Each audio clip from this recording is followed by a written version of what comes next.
So we're calling this one Tinned and Conserved, and everyone is muted at this moment except for me. So we are ready to get started. So we are so excited to welcome everyone who's here. I see so many familiar faces, just so that you know.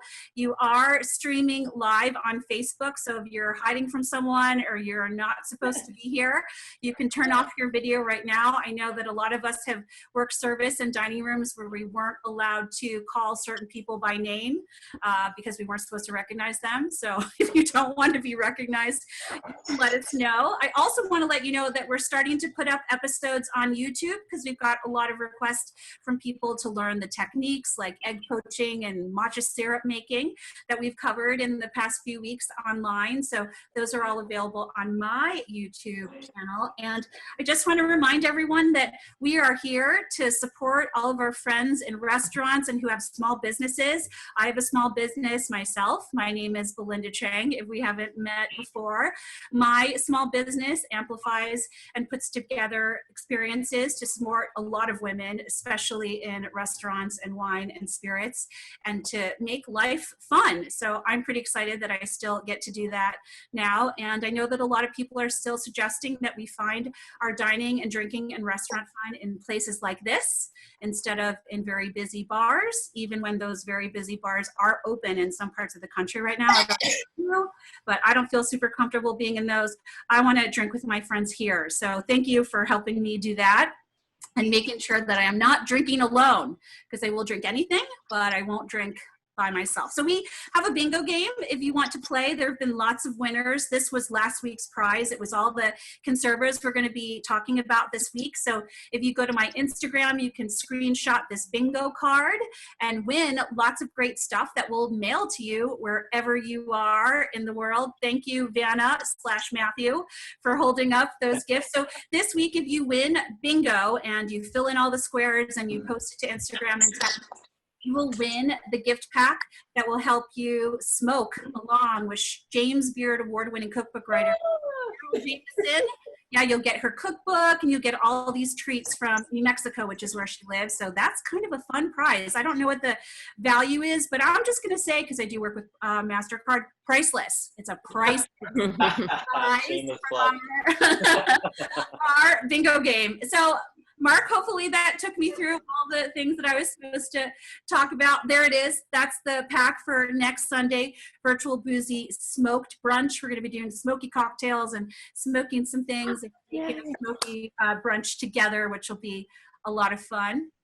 But I think that's it, Matt. That's all I ever talk about, except for the fact that my illustrious co-host is Matthew Pozo. You can see him up left there, who is also a furloughed bartender from Mito Kayo and a super talented host in his own right. So I'm really lucky to have him in the booth, if you will, is our director and another fellow producer, Gabe. So if you need anybody video edits or any of that kind of stuff, he's super brilliant and you can find him. So he is like the apparition who's doing all the technical stuff for us. And then there's Mark Chi, who's very important, without which none of this could be together. There he is. Hi, Mark Chi. Mark. Live from the southern end of Manhattan with Dustin. And they helped with all of our graphics and all those images that you see flash on screen. So we're grateful for them. Without any further ado, I'm ready for a drink. So I think it's time to get through a couple rules and get started. Matt, that part's all you. Thanks, B. Great introduction as usual. Hi, everyone. Matt here. Really excited to be here once again. Just a few things to go before we get into it. So just 3 things really quick. Number 1, the chat room is your friend. Use it to conversate with your fellow brunchers. For our featured guests, type it in the chat. You will be spotlighted how I am now, and then you'll be able to ask your question live. Number 2, this is a communal interactive event. So if you make a dish, show us. If you have a question about making your cocktail, feel free to ask. And if you're proud of your brunch outfit, do a little spin and show it off. And 3rd, thank you, like Belinda alluded earlier, thank you for still joining us as cities and the country starts to slowly reopen. I know it's tempting with the nice weather to not social distance as much, but we appreciate everyone continuing to join us and hopefully continuing to stay safe and continue to social distance. All right, so we have a great lineup of guests today. Fantastic hour lined up. So let's go over that really quick.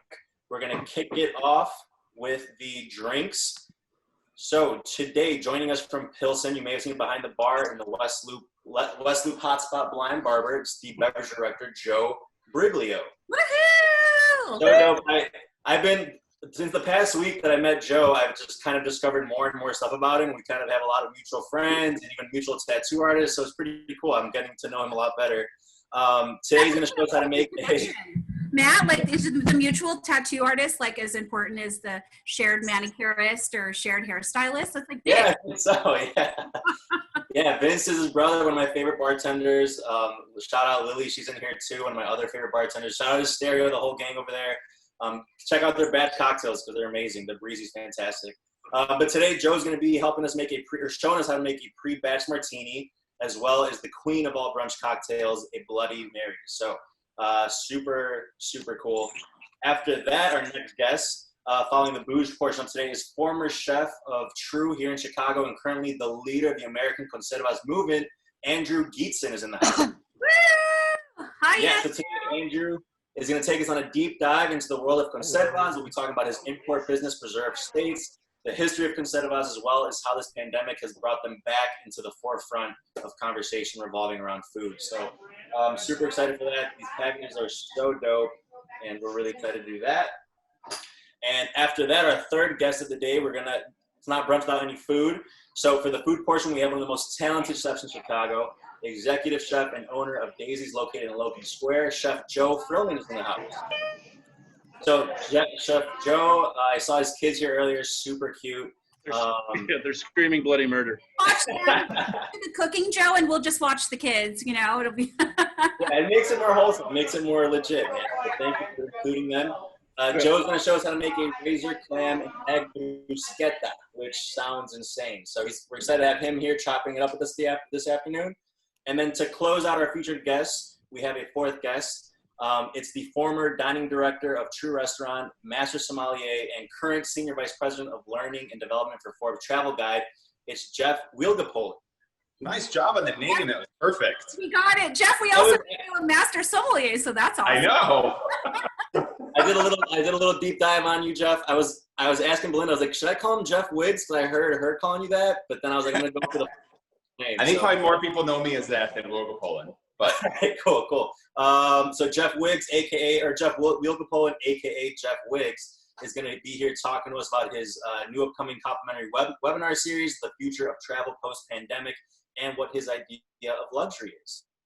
There we go. And at the end of the hour, we'll be giving a little preview of what's to come next week with our smoked episode.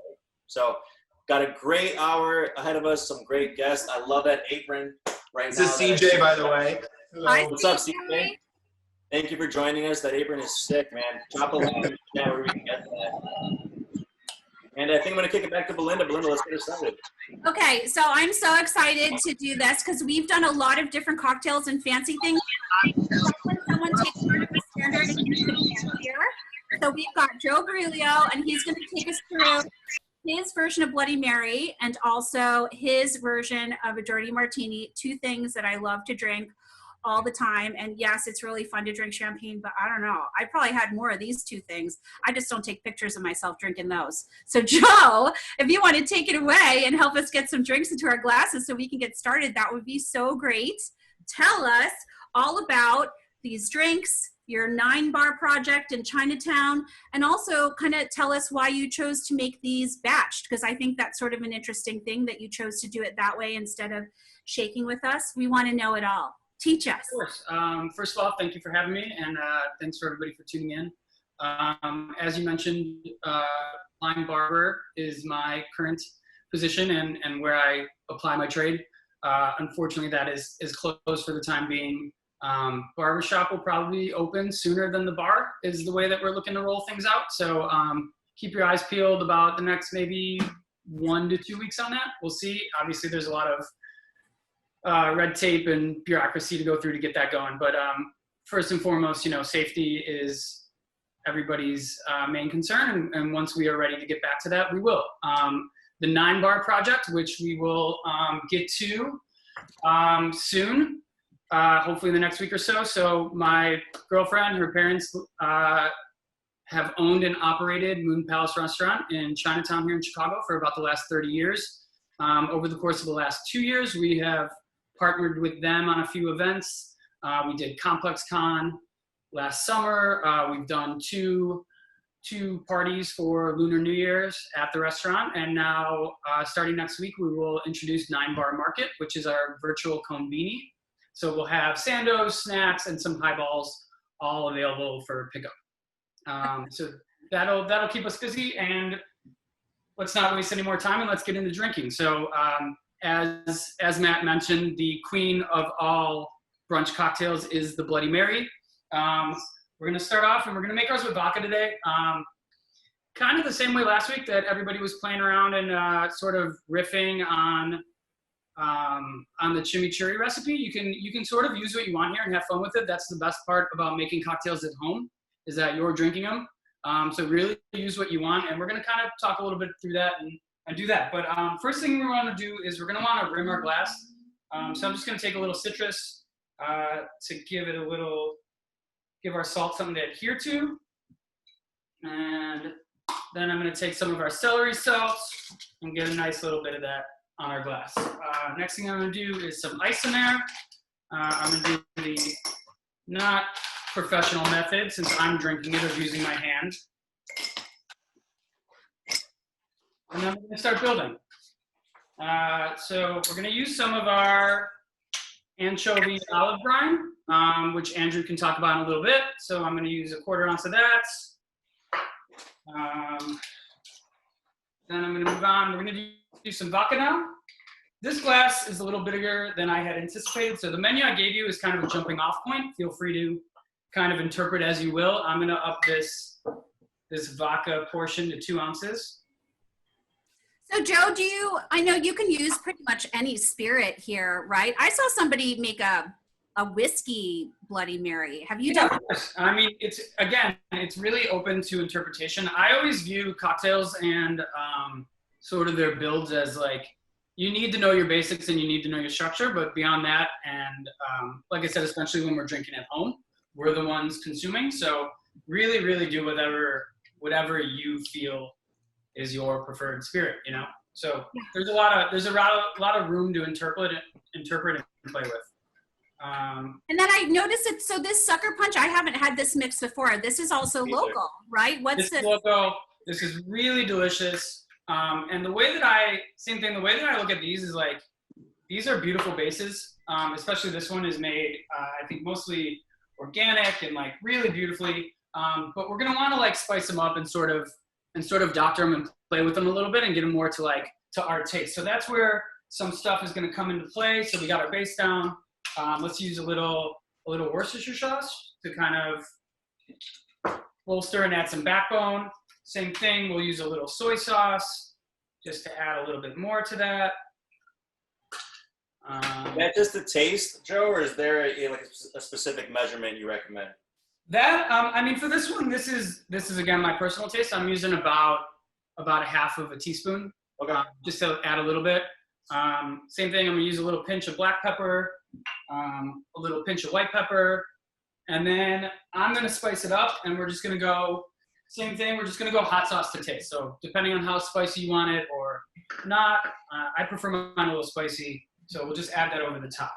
So the next thing we're gonna do is we need to incorporate all of this, and I'm just gonna use a spoon and kind of agitate it a little bit and get everything incorporated. No need to shake here or stir. We don't want to over dilute. The ice you use at home tends to be not of like the quality that we would use in a bar or restaurant. And also, like, I tend to, as I'm drinking my bloodies, I kind of like to top them off with a little more beer. And when you're doing that, you're adding more liquid to it, so you don't want to over dilute it. So that's where we're at. And then I'm going to garnish. So I'm going to keep it real simple here. We're going to do a celery stick, and then I have a skewer where we have a nice little tomato, we have our anchovy stuffed olive, and we have our Galatian scallop that Andrew can talk about again, and we're just gonna kind of soak that in there, and then cheers and enjoy. Yum, it's so good. I mean, it's a simple drink, but it's a simple one that's not simple, right? Like you can make it more complex, customized. There's a lot going on. There's a lot of flavor in there, especially as we start kind of, like I said, building upon that base and adding more depth and adding more spice and any of that. So there's a lot that can be done with this one, and it's probably the most ubiquitous brunch cocktail for a reason. It's delicious. Any philosophies on the people that put whole hamburgers and whole as garnish and stuff like that? Whole fried chicken. Yeah, that is not my personal style. I like to keep my food and drink components, I think, separate. But certainly, you know, the food and beverage space is very big, and there's a lot of room for different interpretation and for everybody to fit. But yeah, not my personal style. Well, let's do the martini because I'm Yep, ready. the martini. So the martini, as we said, we pre-batched, and there's a lot of benefits to doing that. It's something that we do at Blind Barber to it helps us with speed and accuracy and those kind of things. And when we're doing them at home, especially in this martini variation, it allows you to kind of chill it beforehand, which gives it this really nice mouthfeel and viscosity. And also, it gives us some versatility because we can use this base for other cocktails as well. So we don't have to only use it for the martini purposes. It's something that a few programs do. Our New York people that are joining us would know that like Maison Premier is a big kind of at the forefront of that one. I know Def & Co does this as well. So it's a really great method for doing it at home, and it allows us some versatility as well. So this is what mine looked like pre. I just used a mason jar. Really, you can use anything that's sealed. We added all our ingredients. We'll give it just a slight agitation. I left that overnight and then just strained it out, and then we have our clear cocktail left. This one is not as briny, and we did up the vermouth on it a little bit just because it is brunch and I wanted to lower the ABV.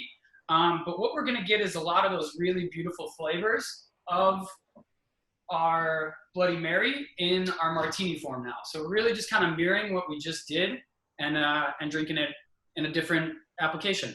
And the nice thing about doing this is that it's ready to go. We just pour into a glass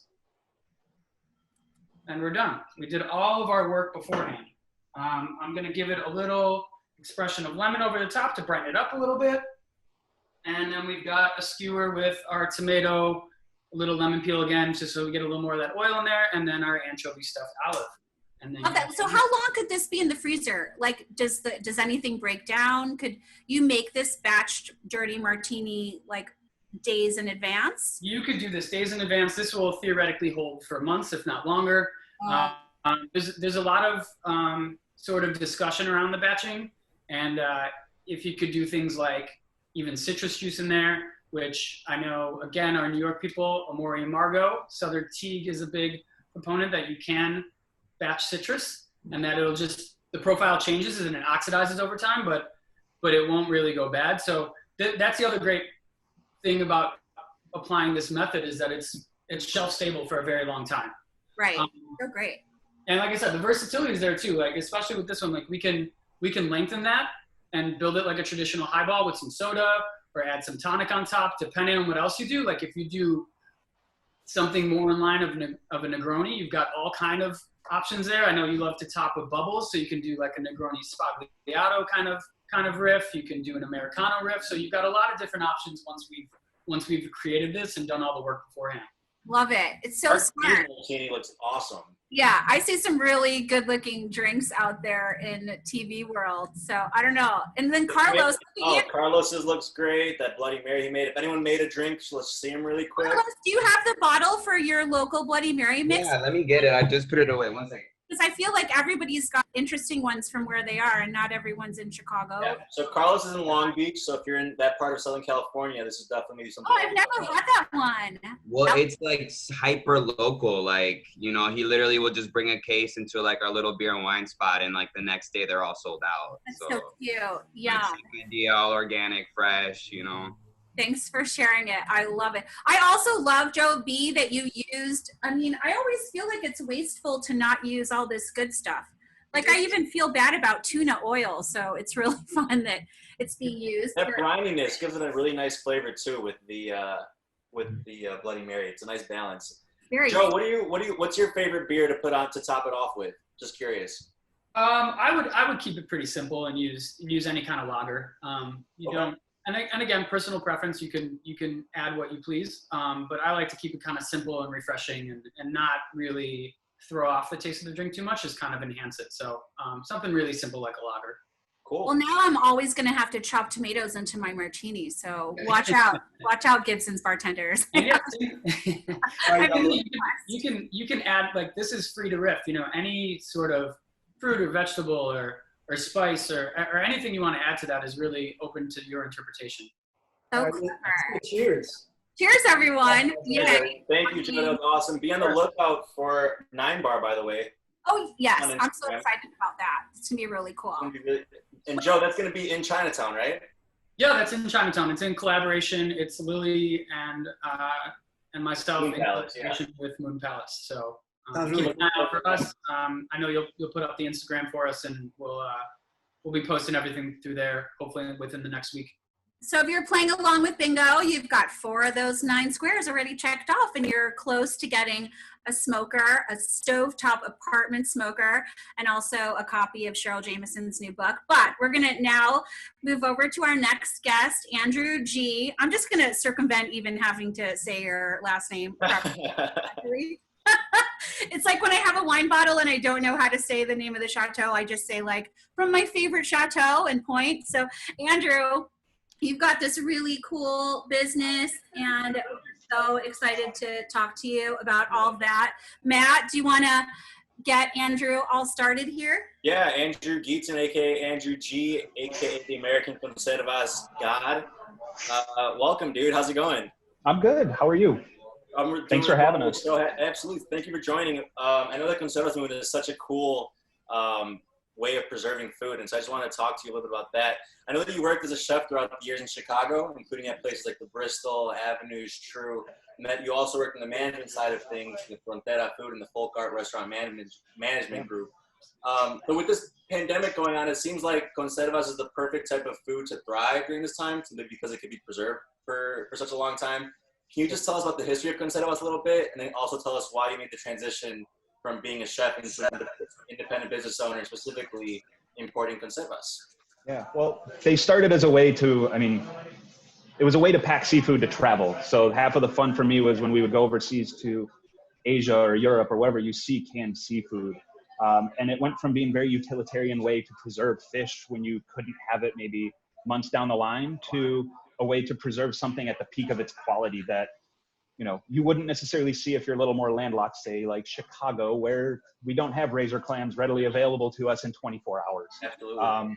So for me, a big part was whenever we would travel to see family in Asia or would go to Europe, we would always load up our suitcase to bring stuff back, because when I was a chef and wanted to put these types of things on a menu, I couldn't find them at the quality that I wanted to find.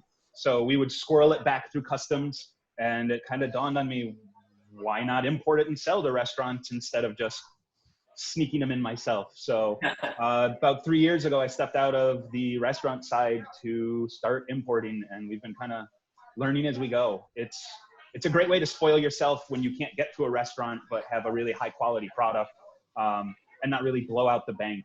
So you, but also Andrew, like, it's been getting especially a lot of attention now, right? Like, there was a great article, and was it Bon Appetit, where they said, now's the time to splurge, open your conservas and stuff like that. Why do you think that is?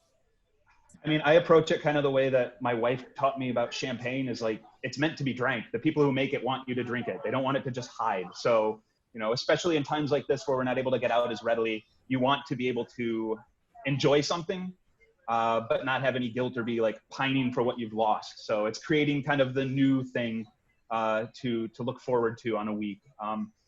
Half of the fun for me as well is not just talking to the producers, but also seeing the packaging they use, because when you go to Spain and Portugal, all the packaging is very dynamic. In the US, we've only had these little boxes and they sit on a shelf, and it's kind of, it's fine. They're beautiful. Like, yeah. What's And how are you supposed to open this guy? Do you just like cut into it? What's the right So way? I usually, with those, I take a knife and I'll just cut along the nut on the side and then pop right out. If you try to cut at the ends where the clasps are, sometimes you can go the wrong way, and you don't need to open or cut yourself open while opening a tin. So, what's really fun with the El Capriccio brand you held up is they're even kind of tongue-in-cheek. Their UPC label has a little tuna trawler on the bottom. So it's those little notes that tell you the quality that are going to be in the tin when you get it. So is everything? Can we go through some of these items that were in that pack that we got, or is everything Yeah. different So, parts of Spain or the same region? so there are 3 different companies that are all from Spain that we featured. Tell us We'll about start these with those. guys, because I'm eating them right now and they're delicious. So that company has been around for 150 years. They're based just outside of Barcelona, about 10 minutes away. Those of you who saw the No Reservations the first season when Bourdain went to Spain, and he's in this shop with conservas everywhere, that's his computer dying. So they basically source from all around Spain and bring it to Barcelona to package and throw into a tin. The anchovies add kind of a nice fruity quality, but because everything's processed and put into a tin the day of, you don't get any of that fishiness that we're familiar with. And then the olives are a green manzanilla olive. So it's a nice kind of like briny quality to it, but it's not the anchovy we're used to thinking of here, where it's kind of overly fishy and a little bit kind of crumbly. So This is it's like got a nice little depth to it. it's like the beluga caviar of stuffed olives. Like you said, Yeah. the fish portion is not fishy any way, shape, or form, and it's like Yeah. elegant and there's lots of flavor and complexity. It's really good. Yeah, I'm a big fan of their product, and just kind of the fact that they've been around as long as they have. So they're the only place that we import from in Spain that's not kind of in that northwestern region. The other 2 conservas are Conservas de Cambados is from Galicia. I had a lisp when I was young, so I should have been raised there myself. I didn't realize it was a thing I could do. But they're based right on the water, so all of their shellfish comes straight from, you know, the different rias spotted along. The nice thing too is if they use wine, it's Albarino just by default. So, I mean, that's just kind of an added benefit of being located where they are. Their shellfish is pristine, and that's really what they're known for. And then there's El Capricho, comes from a very small town about 2 hours west of San Sebastian. It's an 11,000 person town, but there are about 5 or 6 different anchovy producers, all within blocks of each other. And this stuff is, they either do bonito or anchovies. They kind of specialize in one, but they'll also sell the other. So they bring in Bonito del Norte, which comes from the Cantabrian Sea, which is the water kind of between Spain and France up there.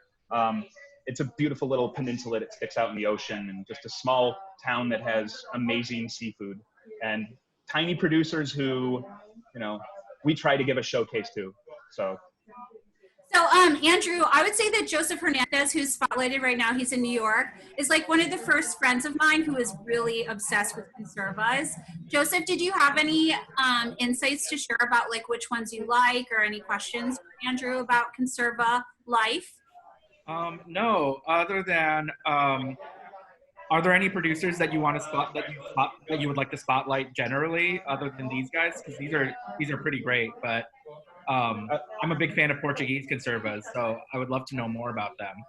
So we had a Portuguese brand that we're kind of slowly moving away from, because I found a crazy, interesting Danish brand that is using Southern European techniques like Spain and Portugal, but using Nordic products. So mussels with chamomile, or with dill and fennel, or sprats with mussels. So for me, it's really about finding all the small producers who are taking the traditional technique and applying it to the new view we have on sustainability and kind of the local quality that your area may offer. So it's really about finding all those. We're kind of going on the hunt again for our Portuguese producer, but there's very cool stuff just from all over the world, really. And we just started with Spain and Portugal because it's the easiest for chefs to grasp, and most people knew from travel that this existed, but it really is a global thing. There's a Japanese company I've been hunting for 3 years now that does amazing stuff like firefly squid. So it's a fun excuse for me to travel, well, when we could, and eat a bunch of good food and talk to people about why they make it that way. Well, Andrew, we're going to move on to Chef Joe, but I know you're going to be here through the end. So if people have other questions, I know we have questions about like where they can buy your products in other parts of the country and stuff like that. So those are all in the chats, and we'll make sure to get to you. But his website is preservedstates.com. And I know, as so many of us are trying to do, we want to support local, we want to support small. And I think this is like a perfect kind of business to get yourself a little treat. And they ship globally, right? Do you ship everywhere? Globally less so, but we basically do the entire US. unfortunately, the customs rules and importation can be a fun hurdle. So I'm limiting it to US at the moment, but. Well, we'll have to have like somebody just going global with little suitcases of your curated selections of conservas. But I'm super excited now to move on to Chef Joe. Thank you, Andrew. Thank you. All going and on time, because actually people might not realize both Andrew and Joe are in the same place right now in Chicago. They're all at Daisy's because there's a super cool market, pop-up market that Chef Joe is in week 2, right? And I kind of want someone to walk around with a camera right now so I can pick my ramps and my produce and get Ubered over to me right now, but it's a cool project. So we'd love for you to tell us just a little bit about Daisy's and this cool thing that you're doing to respond to pandemic. And if we want to see the kids again, I would not be opposed to that. Yeah, we'll see if my, I don't know if they're still on. I know they were going nuts. But my wife was like, they're screaming like crazy. Cook with the clams too. Yeah. First and foremost, thank you for having me. So I'm Joe Frellman, the executive chef, owner of Daisy's Restaurant in Logan Square. We are a pasta-focused restaurant that is kind of set with the inspiration of the Midwest. We work hand in hand with my brother, who he now has 2 farms. One that's in Buffalo Grove, which is about 30 miles north of the city. The other one is in St. Joseph, just outside St. Joseph, Michigan. He took over Leaning Shed Farm, which we used to be at the Green City Market. And so now there he is, actually now he's at the market with us. So that's him. And so him and I work hand in hand and try to push the menu seasonally as much as we possibly can. I kind of conned him into being a farmer 10 years ago almost. And so I feel like it's kind of my responsibility to use as much of his product as we possibly can. We have a giant fermentation program that tries to utilize everything that he can possibly provide us in the summer, and we capture it, preserve it, use it in the wintertime. This whole thing's kind of set us back a little bit. So they canceled all the farmers markets in Chicago, so we decided to open one inside the restaurant. So every Sunday right now from 10 to 2, we have him plus a bunch of our friends. We have our own stand in there as well, and we provide a lot of products to the neighborhood. But also a lot of other small businesses can have their opportunity to sell their products, like Andrew, and that's why he's here as well, selling his preserved seafood. So Chef, right now, our regular Green City Market program is not open, right, for Chicago, unlike in some other cities. So this is like the only place where you could get some of these things, right? It is, especially in the neighborhood. They, and my brother, who depends pretty heavily on farmers markets for a lot of his income, in addition to restaurant accounts, with half the restaurants not buying as much, if anything, like they used to. And the Logan Square Farmers Market was supposed to go on. It got shut down the week before Mother's Day, and we just decided, you know what, there's a lot of people who probably are depending on this. Let's get it going. So we started it here as quick as we could, and it's been very successful. And so we're going to keep it going until either the market comes back. Even when the market's going, we might have some things going on here. It might replace brunch, who knows? But for the current state of what we got going on, and we used to do brunch back before all this was going on. This is the dish. It's kind of a combo mashup with Andrew's product, is a dish that we always had on the menu. So today we will be making the scrambled egg bruschetta that we used to have on our brunch menu here. Oh, and there's my parents. We also vote for hanging out in the dish room. Best brunch outfits, you two. She's got the brunch, yeah. You got to unmute yourself, Ma. Listen, you two, I just nominate you for best dressed for brunch today. Well, haven't had much chance to get out, so. You look so cute, yay. Oh my goodness. All right, Chef Joe, let's make this dish. I'm so excited. All right, so like I said, this is an item that we used to have on our brunch menu. The only addition we're gonna modify it. It used to be with truffle cheese that we used to be able to get from Florence. We can't get that anymore, so I thought this was the perfect opportunity to allow us to do something a little bit different and bring it back. So we got the razor clams that are coming from preserved states. And you kind of see everything on the board that I have down here. And I wanted, before we get into the actual dish, I just want to make sure that you guys, if you don't have it, and if you do have it, just how to manipulate it.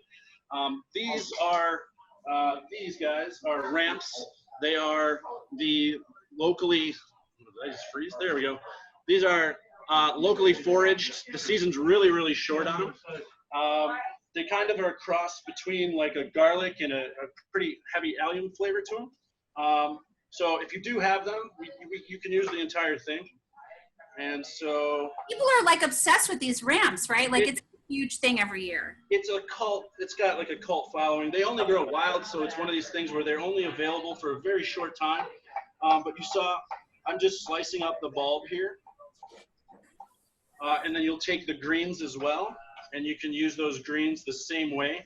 The entire plant is edible, but they're only available for a really short time. They grow wild all over the Chicago area. People kind of go nuts for them. So this would be the basis of what we're doing. It gives this nice, for me, brunch food is always, I am a late, I'm not the get first person in line bruncher. I want to be there between 11 and 2, and I like a little bit of garlic and savory aspects to my breakfast. So this is a perfect way to get that because it is still a breakfast dish, but you're also going to have the punch from the ramps, which, as you can see here, you see like that. I don't know if you guys can see that. So that's how we'll fabricate those guys, just so you can see. First things first, we buttered our bread. That is going to go into a pan or a toaster if you got toast going. So after you get your pan down, that's going to cook so that it's ready for when we get the eggs. These are the razor clams themselves. So when you open up the tin, this is kind of what we're going to be looking at. And maybe a little hard to see there, but this is kind of what you're left with. These guys. Is there anything for us to do with that juice, Chef? Like, can I put it in my Bloody Mary? I was going to say, Andrew made me a Bloody Mary about 20 minutes ago, and I already took one of these tins and opened it up, and I just poured all the juice into that Bloody Mary, so yes. Oh, I love that. I'm doing it right now. They're so good, too. I already ate one. They're delicious. It really is. Once you get them out of the tin, you're going to have this, they're already cleaned, ready to go, and completely cooked, so you don't want to overcook these guys. So you're just going to slice them so that we get a little bit more manageable for when they go into the eggs. Oh, they're delicious. Yum. Oh, good, yeah. These are some of my favorites. So razor clams, if you're not familiar, they come from the Pacific Northwest. Their shell is elongated, looks like a razor. They're one of my favorites. We don't get them around here too often. That's why I like the tinned the aspect of it. I don't have to worry about the freshness of the clam. So once we got those two things fabricated, the other thing I want to show you toward the end of this, it calls for the asparagus to be shaved thin.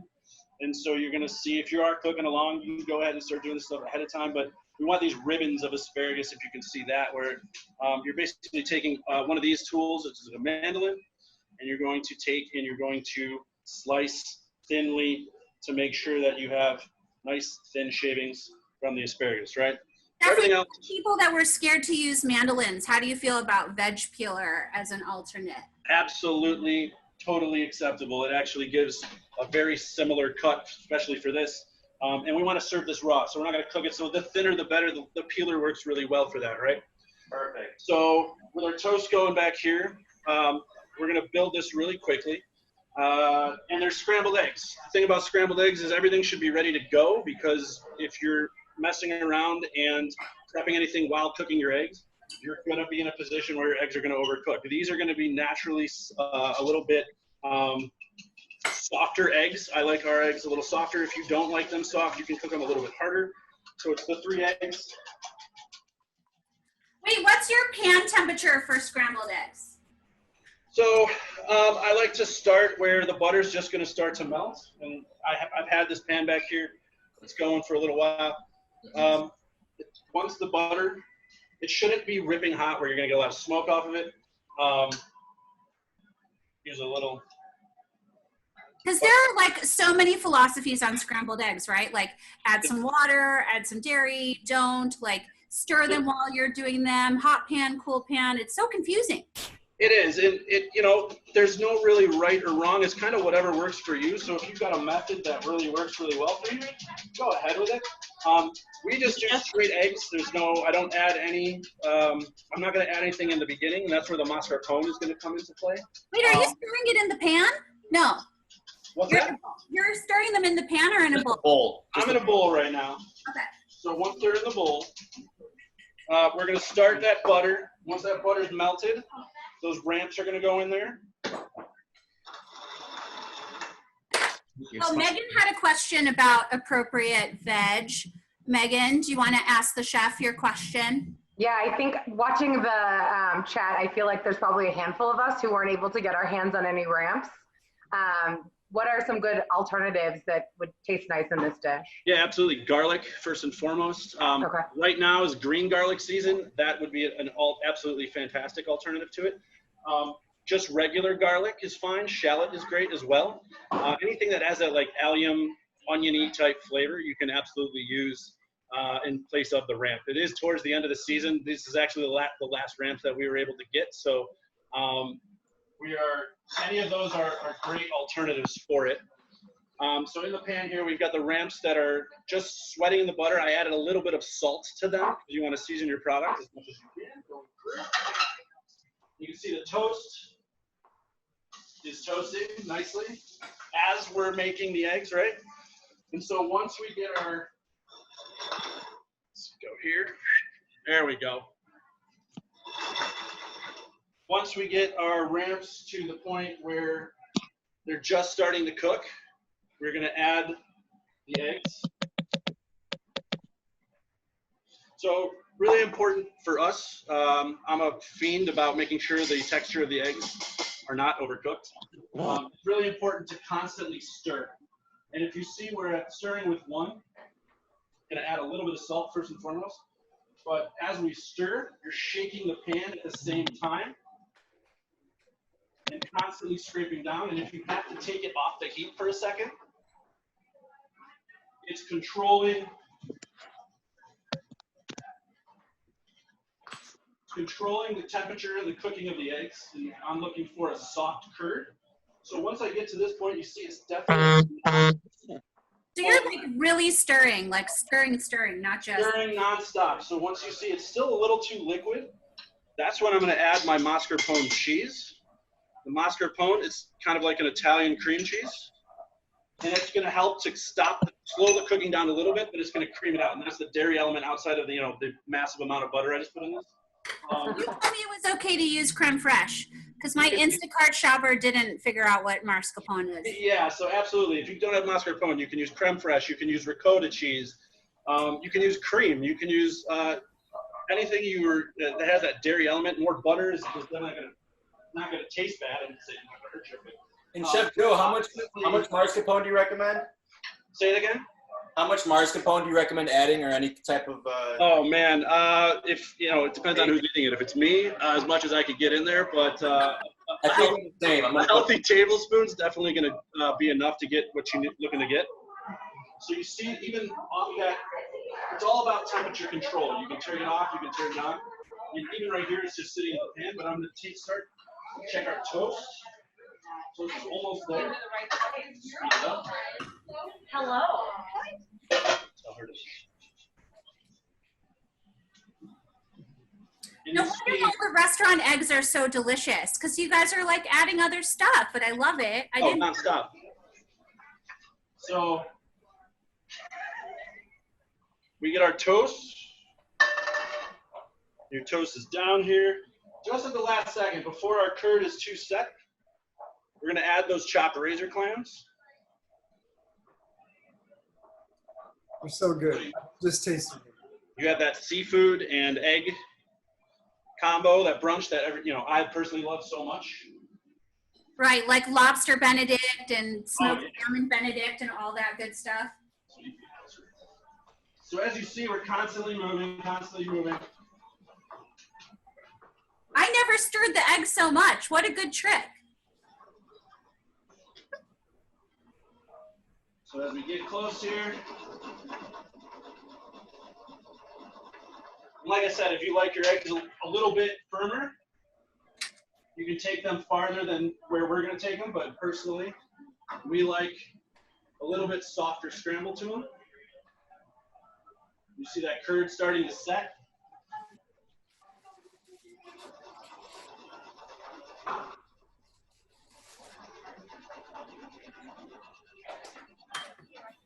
I broke my stove.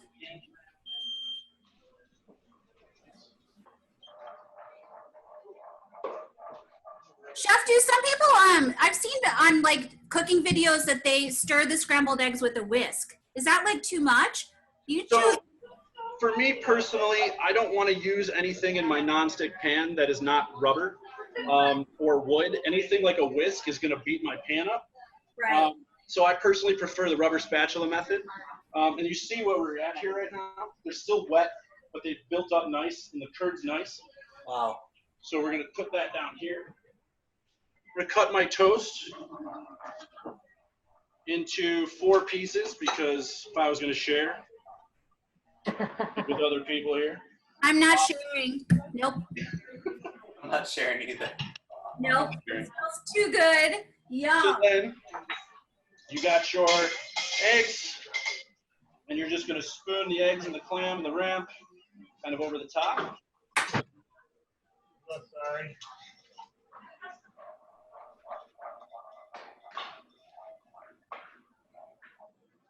Amazing. It smells so good. That is quite good. Wow. So then, in our mixing bowl, you take your asparagus, a little shot of lemon juice. I'm not adding any other fat to this, no olive oil, no blend oil, anything like that, because the amount of fat that is in the eggs is going to do enough, and I want this to cut through it. So we've got the asparagus shaved, some of that tarragon, and a little bit of salt. And then that is the green, fresh, springtime component that is going to be over the top of your eggs. Yum. Awesome. So then the other thing, last thing, if you are inclined, you always have breakfast eggs. Should always come with some sort of chili element, in my opinion. Whatever condiment you're looking for. And then we've just got a little bit of spice. The chili oil, this is Calabrian chili oil. Tabasco works for just a little bit of heat. It goes really well with those tinned clams. So there you got it. Magical. I'm putting red pepper. That's so fun. All right. So, is this something that's been on the menu before, Chef? So in this exact iteration, no. But we will always have, when we get back going to brunch, we've always had the truffle bruschetta, which is with this truffle cheese that they make from Florence that we import. That's always on the menu. So there's a variation of that. I see so many really good versions. Bailey, yours looks really good. Yum! Oh man, nice job. Yeah, look at this one in Houston. Team Houston did a gluten. Look at that. Nice job, team. Morgan's looks so amazing. That is great. Wow. Wow, what an inspiring little session. Thank you so much, Chef. I can't wait to eat it. Yum, I see Bailey taking a bite. There's Matt's. Matt's, yours looks legit. That does. You got like the tarragon and everything. I got everything except the ramps, but yeah. Well, bon appetit, everyone. Thank you, Joe. Did we have any other questions for Chef while we've got him here? He has to run back into the market. So cool. I'm so impressed. Well done, everyone. So good. Thank you guys for having me. This is fun. Yeah. I mean, are there any ramps left out there? Should I just like Venmo somebody right now? Yeah. I mean, I literally had to make sure that they saved these last 3 for me because as soon as the weather gets hot, they disappear. So it's 85 degrees here today. They're gone. Wow. I've seen so many good versions of your dish. Thank you for sharing all of that magic. And I can't wait to get over to the market next week. So if people want to order produce, is there another way to get vegetables and things from Froman Farms and from you guys, or is it's Sunday is the way? No, there definitely is. So we're open for dinner service to go. So it's pickup right now, and that's 4 to 8, Tuesday through Saturday, where you can order our a la carte items that we normally do in the restaurant. Very cool.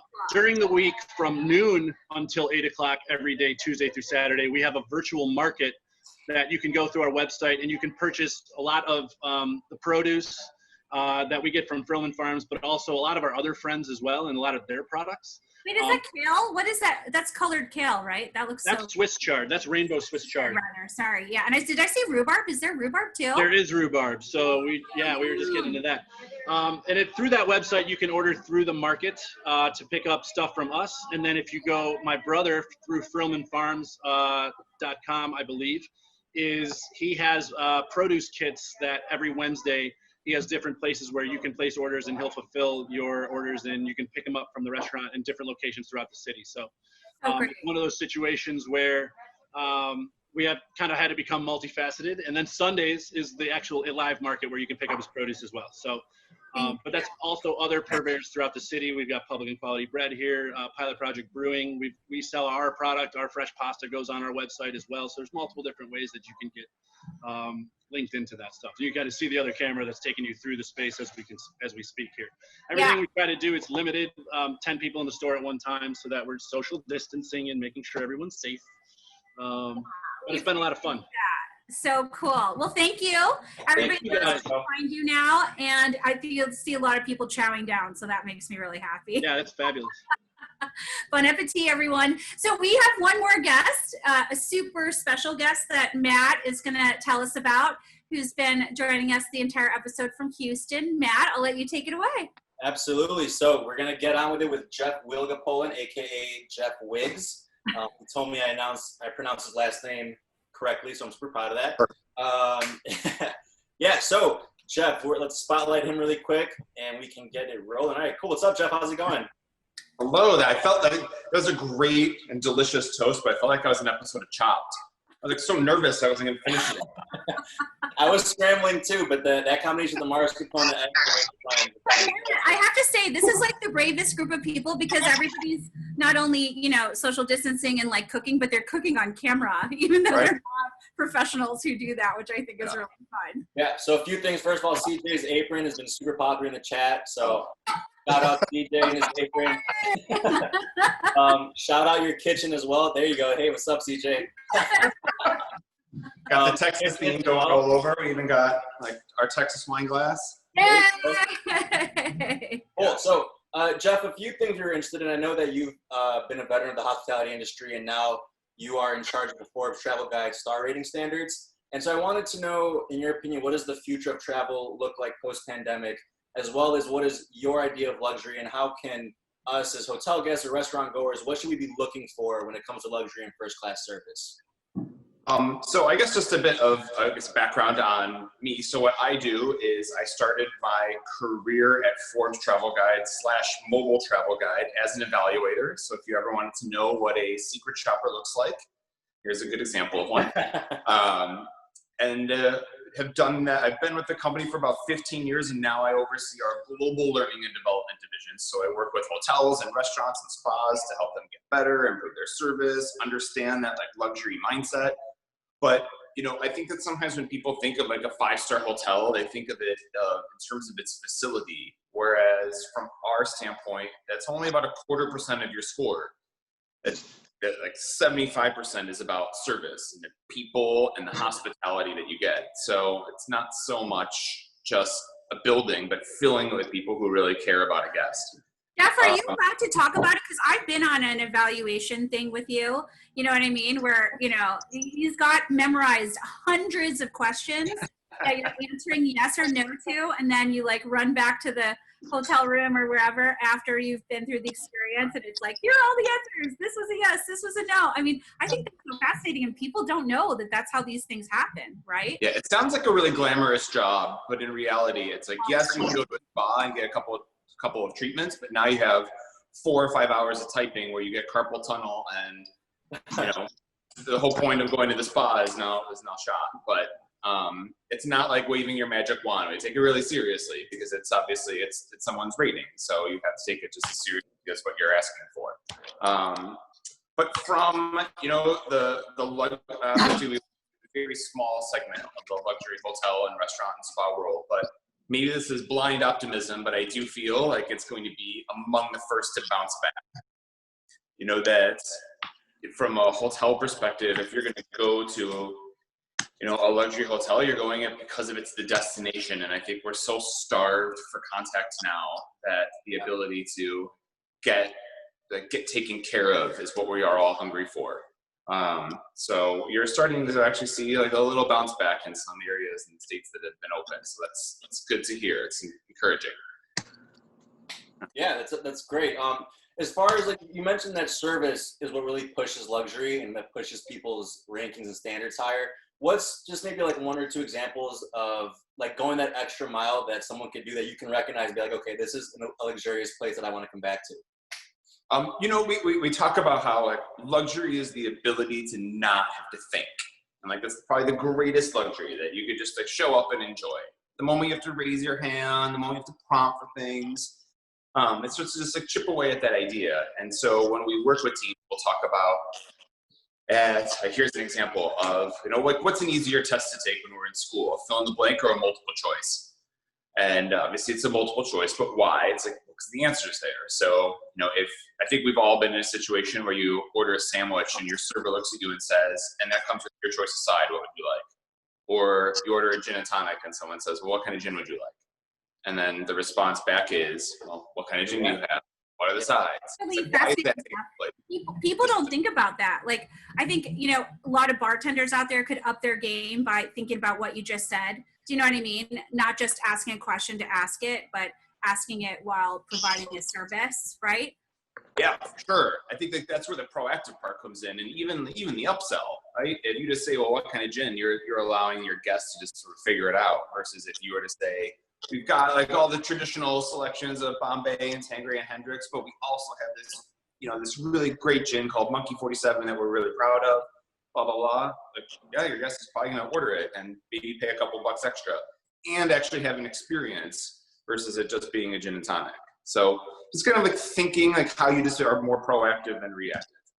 Mark or Gabe, can we put that graphic back up? Of the because this is really interesting. I'd love for you to talk about some of these great examples. What's going on here? So, you know, I think that the really fun part about about this, I mean, granted, obviously we all know it's certainly devastating and all of that, but I also think that in a way, properties are beginning to like rethink what it is that they're doing and how they do it. And I think really great properties are showing off their creativity. So on the left, you have Ocean House. It's a 5-star property in Watch Hill, Rhode Island. If you go there, its next door neighbor is Taylor Swift, so you could wave hello. But what they're doing is instead of actually having a bar, each floor is equipped with a bar cart where between 5 and 7 they go by to room, and it's painted Ferrari red, which is the same color of the chairs in their club lounge, and will deliver snacks and napkins and obviously like make your drinks room side. You see a lot of hotels coming up with Spotify playlists so that way you can enjoy, think about what your experience is. If you download the Eden Rock in St. Bart's app, you can actually live stream the music that's playing at the Sandbar. That's Eden Rock on the top right? That's Eden Rock on the top right. Wow, yeah. That's so cool. So it's like all these things to make you feel like you're there, even though you can't be there, which is kind of what we're trying to do here. Like, this is brunch. This is the right? Exactly. It's like, how do you continue an experience? Like, how do you keep remembering like what it was like to be there? But I think my favorite example was on the lower right of the Inn at Little Washington. Mark, one last time. On the bottom. Restaurant for 30 years, Michelin 3-star restaurant, and Chef Patrick O'Connell with, there only being 50% of the dining room being filled, is filling the rest of the tables with the fanciest, most fashionable mannequins. You could possibly think of. That's so clever, because you don't want to feel alone in a lame dining room. I think that's so smart. It's really so, Mark, like, it seems that a lot of like hotels and restaurants, they're starting to get a little bit more creative with what's been going on. Do you think that maybe it's even a possibility that luxury will have a different almost definition or a different creative spin on it once this pandemic is over? I think that's the fun part of it, is that there is no one definition. Like how a 10-room property operates is different than a 200-room property, right? Like, I think if you look at sometimes my favorite example of this is like Masa and Per Se at the Time Warner Center. Both are 5-star Michelin 3-star restaurants, and yet other than their location and both being prohibitively expensive, they're two totally different things. Like the concept of their restaurant, the style of service couldn't be more different. So I think that's the fun part, is that I think what the next step is that's where someone's going to step up and start to deliver something that we haven't even thought of before. I think that's the fun part. Yeah. I think it's cool. This has been really great. I mean, I'm sorry, Jeff, thank you so much for coming on, sharing your knowledge with us. You are welcome. Really cool. Yeah. We're Also, learning a lot. restaurateurs or business owners, to Jeff's point, that's what an inspector looks like. Yeah, take a picture, yeah, if you see him in the street. So yeah, I think that's it. We can throw on Jeff's graphic one more time just before we leave. This has been such a great hour, I think, Belinda, right? We've learned so much. Fun and so delicious, and I love seeing all of you. So you can find more information from Jeff's team and also from him at ForbesTravelGuide.com, and also follow his Instagram. It's at Jeff Wiggs. He's always at the most spectacular places, and I'm sure we'll be returning to them after this is all over. So if you want to see like all the best hotels around the globe, he's a really great person to follow. But we also wanted to share. Sorry, Belinda, if I could plug just one quick thing. We've actually been doing some complimentary webinars to just continue education for the hospitality industry. And if you just go on YouTube, you could just type in ForbesTravelGuide.com. We've had 5, and we have 5 more. But just putting some continuing education out there for the industry. For anybody who's in hospitality, I feel like everything you talk about, like hospitality is not just in a restaurant or hotel, it's also in a retail shop or really anywhere, right? In any kind of service. Yes. And Instagram handle is Jeff and Wigs like you wear on your head. People want to know. Thanks, Jeff. Well, we also want to respect everyone's time and move along. There is a post party, so if you want to continue to drink and eat with us, sometimes it goes quite late. You're welcome to continue joining us. But Cheryl, you're going to be with us next week, and so we wanted you to say a few words to preview what we're going to be cooking with you, and we're also hoping you tell us just a little bit about your cookbook that just came out. Hey, Cheryl. Hey there. Hi from Santa Fe. Although I'm writing about Texas and talking about Texas, and that's what we're going to cook next week. Oh, but I'm in the Southwest, so it's all kind of the same. Anyway, we're going to be making a brisket, a smoked brisket, and egg. We're going to scramble some eggs again. Taco for next week, a breakfast taco, and I can't wait to have that with everybody. If you don't have brisket, you can get any other kind of smoked meat or poultry. You know, you can have smoked turkey, whatever you want. We're also going to talk about how you can smoke whether you have a stovetop. We're going to do this in the kitchen. So it's going to be a stovetop smoker. You can even, it's kind of MacGyver, as Belinda and I have talked, a wok with a rack and some wood chunks or chips too. So we'll go through all of that next week.